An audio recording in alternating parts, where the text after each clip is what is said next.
Shalom. Selamat pagi semua. Semua sehat-sehat hari ini? Macam itu yang kurang sedikit. Haleluya. Ya, tolong doakan saya. Kemarin dulu hari Jumat, nampaknya saya kurang minum air. Saya bawa 2 botol, tapi saya minum 1 saja. Ada sedikit dehydration. 5 sesi itu ceramah seminar akhir zaman, luar biasa juga. Sesi yang kelima pun soal jawab macam 1 jam juga atau lebih dari 1 jam. Saudara, saya mengajak kita membuka firman Tuhan dalam 1 Petrus pasal yang ketiga. Sekali lagi, hari ini kita akan belajar tentang keluarga, hubungan suami istri khususnya. Kalau Tuhan mengizinkan, kita juga akan membahas sedikit tentang hubungan seorang bapa dengan seorang anak dan ibu dengan anak-anaknya. Saudara, supaya saudara lebih memahami, saya sudah menyediakan ini mungkin sejak dekat 2 bulan yang lalu untuk Hari Ibu.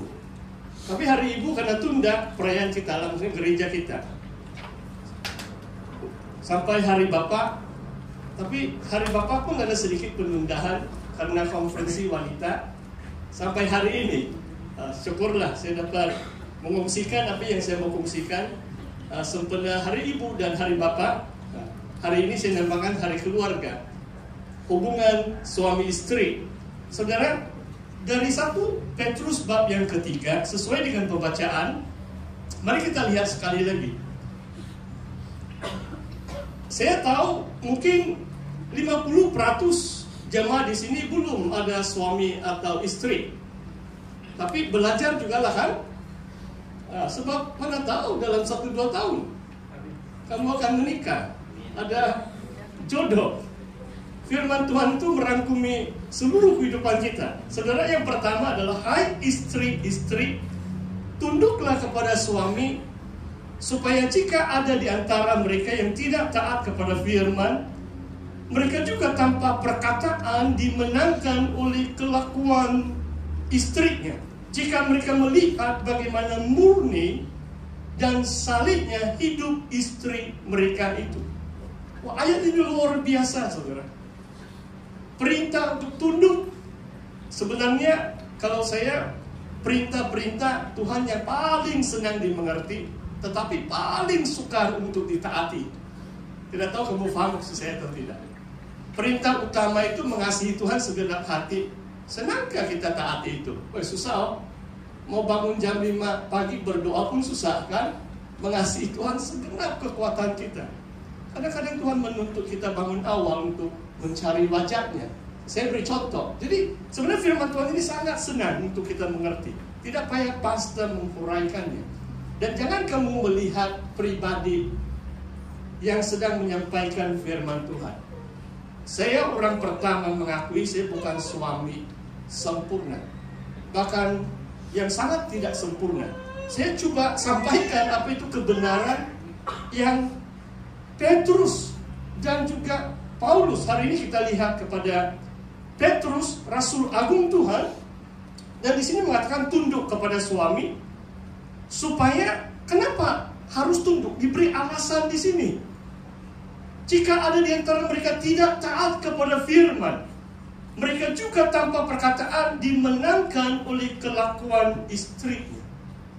Perhatikan saudara, tanpa perkataan dimenangkan oleh kelakuan istrinya. Ini bicara tentang perangai, sikap atau kelakuan si istri. Tidak payah bicara pun, suami itu boleh dijangkau, dimenangkan. Kadang-kadang biasa saya tidak tahulah.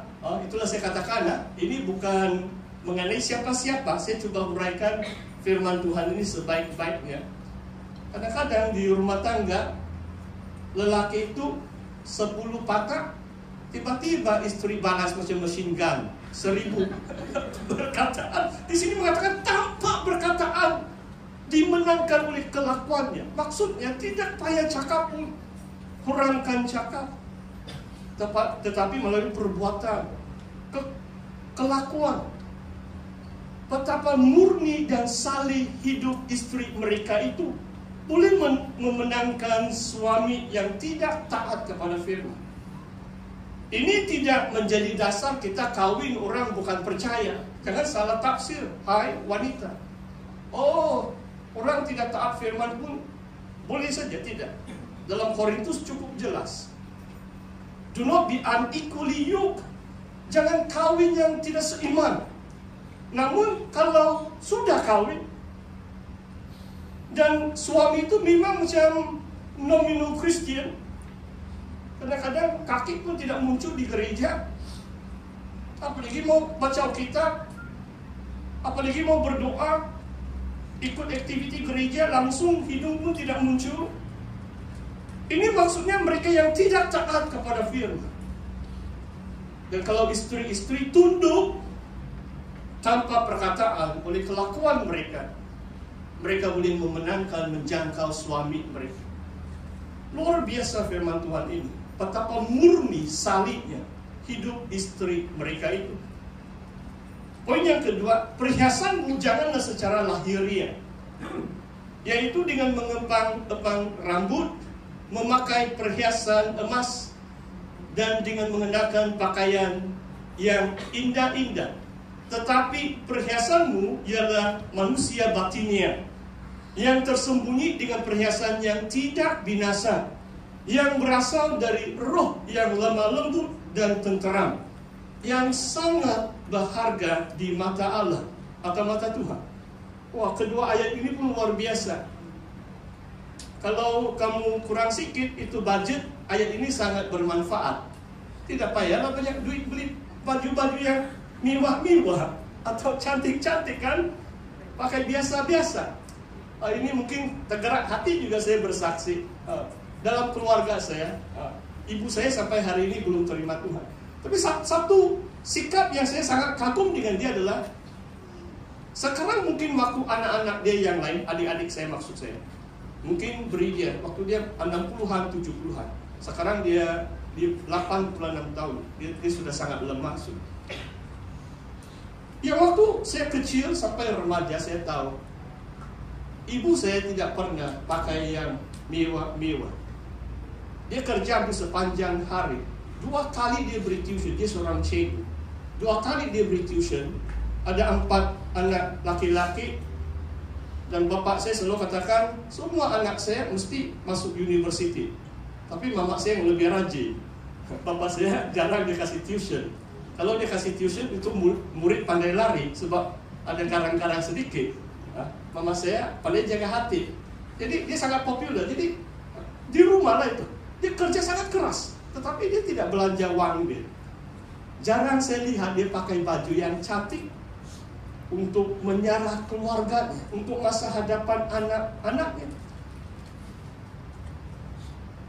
Beberapa tahun ini tidak ada orang sudah tanya saya tentang, bolehkah anak saya pergi ikut pertandingan Ratu Cantik? Saya petiklah ayat ini. Kalau ada Ratu Cantik yang tidak pakai 3 jam untuk kasih kemas rambut saja, bolehlah itu. Bukan sejak 3 jam, 3 minggu. Pakaian mungkin 6 jam. Berdandan mungkin 7 jam.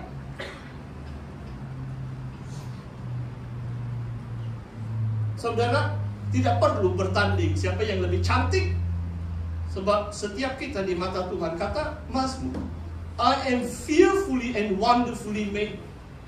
Tuhan menciptakan kita sempurna. Dan ada pengharapan kebangkitan. Waktu kebangkitan, kita diberi tubuh yang paling mulia, paling cantik. Itu pengharapan kita di surga, bukan di dunia ini, saudara. Perhiasanmu adalah manusia batinia. Perhatikan, yang tersembunyi. Maksudnya yang boleh dirasai oleh suamimu. Kalau manusia batiniamu yang tersembunyi berasal dari roh yang lemah lembut, tenteram, yang sangat berharga di mata Tuhan. Saudara tahu atau tidak, 3 kali dalam kitab Amsal, ini Raja Salomo orang yang bijaksana bahkan, dia mengatakan lebih baik saya hidup di ujung itu atap daripada dengan seorang wanita yang meneter atau nagging all the time. Lebih baik saya tinggal di padang gurun daripada seorang wanita yang tidak berhenti marah sepanjang hari. Itu dalam kitab Amsal. Lebih baik manusia batinnya yang tersembunyi, roh yang lemah lembut. Saudara, kalau para wanita di sini ya, apalagi yang belum ada suami ya, banyak peminat kamu kan? Maksudnya peminat manusia lelaki rohani lah. Kalau lelaki tidak rohani, dia mau tengok kamu punya rambut kepang-kepang. Karena dandanan 7 warna mungkinlah itu, tapi saya rasa tidak juga. Natural beauty is the most beautiful. Kalau saya lah. Haleluya. Sebab demikianlah caranya perempuan-perempuan kudus dahulu berdandan, yaitu perempuan-perempuan yang menaruhkan pengharapannya kepada Allah. Mereka tunduk kepada suaminya, sama seperti Sarah taat kepada Abraham, menamai dia tuannya. Maksudnya panggil dia Kyrios atau Kuri dalam bahasa Yunani. Tuan, Adonai. Oh, luar biasa. Saudara, kadang-kadang kamu boleh katakan, bolehkah kita perhatikan ayat ini yang mungkin mau dekat 2000 tahun yang lalu? Coba kamu bayangkan, kalau soal Sarah, Abraham itu berapa? 1000 atau mau dekat 2000 tahun sebelum Masehi. Bolehkah kita belajar dari mereka yang hidup zaman dulu-dulu? Sekarang abad 21, saudara tahu itu yang feminist movement dari 60-an, 70-an. Kalau saya khotbah mungkin di Singapura pun saya harus lebih hati-hati. Di sini pun saya harus hati-hati. Itulah khotbah saya hari ini sengaja pendek. Saya takut nanti ada orang marah dengan saya. Sebab kadang-kadang firman Tuhan bagi saya tetap relevan, tetap berkuasa sampai hari ini. Maksudnya kita harus menghormati suami kita.